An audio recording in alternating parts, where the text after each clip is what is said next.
Mike. And Joe. And I'm Jennifer Kraft, and this is for Professor Van Allen. This is my persuasive essay, or speech for that matter.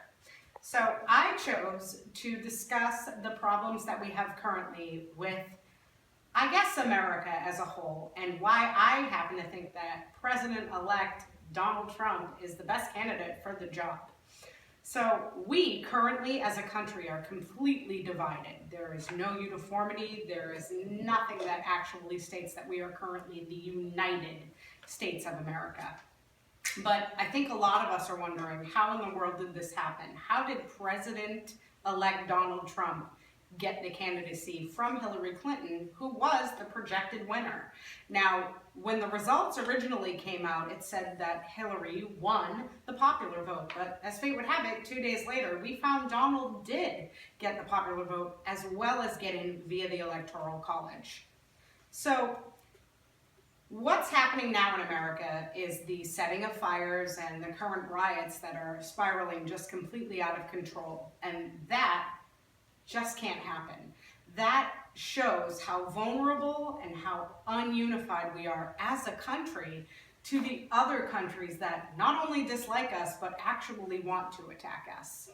So what do we do to bring our country back together and make it so we're back to being the United States of America? And how do we do so with America being so angry and having all this hatred toward each other?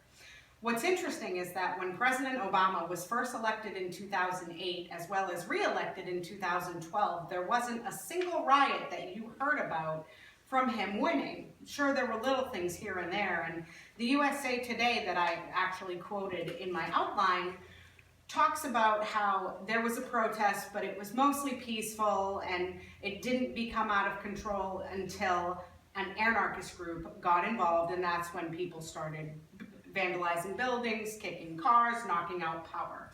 Sure, that happened, but look at what's happening now, worldwide, countrywide, once President-elect Donald Trump came in. And what does the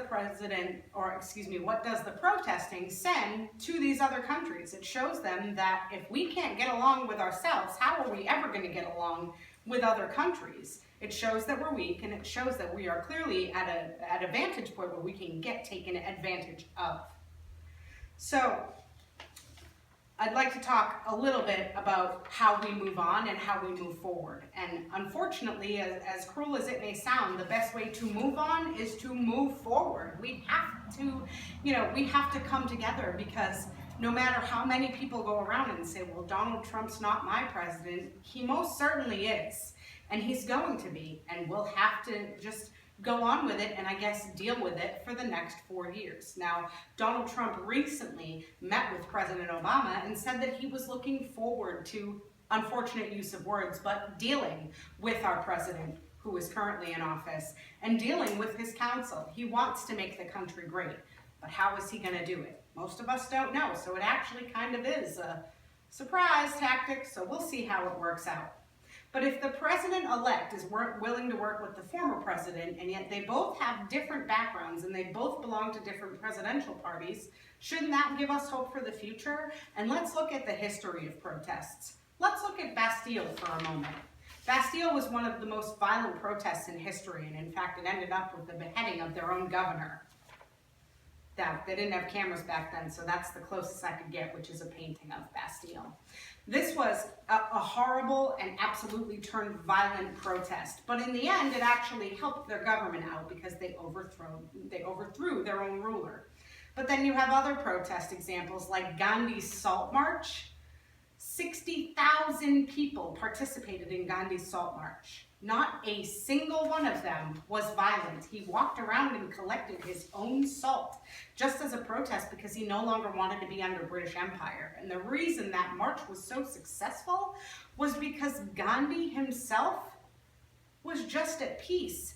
And he showed other countries, I'm not a violent man. And he walked around, as I said, collected salt. And yet he won the sympathy vote with the other countries who suddenly realized, you know what, maybe he shouldn't be under British Empire. India should, in fact, have the vote for Gandhi and be under their own rule. So that was actually successful. So that's really interesting. But let's talk about the pros and cons that come with protesting, especially right now where we stand. A positive. By protesting, we could possibly change the minds of the Electoral College, who based their vote simply cast off of the founding fathers and how they thought it would be best. If you don't understand how the Electoral College works, each state has 3 representatives, or 3 representatives per X amount of people living in that state. Those 3 to X amount of people are supposed to decide who would be best to run our country and govern us under great rule. That may have worked when the founding fathers first came, but it might not necessarily be the way that we should think now. Now, the con and negative that we have with protesting is that by protesting we do, again, show how ununified we are as a country and how we can be taken advantage of. So, while our founding fathers had their best interest in mind for us, it's just not the way it should be anymore. But I still think we need to give Donald Trump a chance. So, where do we go from here? Well, in conclusion, we need to stop acting like brats. This is literally what happens when you give everyone a trophy for participating. It's not how the world works. So, I think if we just give the man a chance, he might be able to truly surprise us and make the country great again. So let's stand together, accept the outcome, and remember that while there's pros and cons to protest, we still need to remain a country and show that there's strength, you know? Our own Pledge of Allegiance says one nation under God. So let's just get it right and really truly make America great. Not again, because it always has been. Thank you.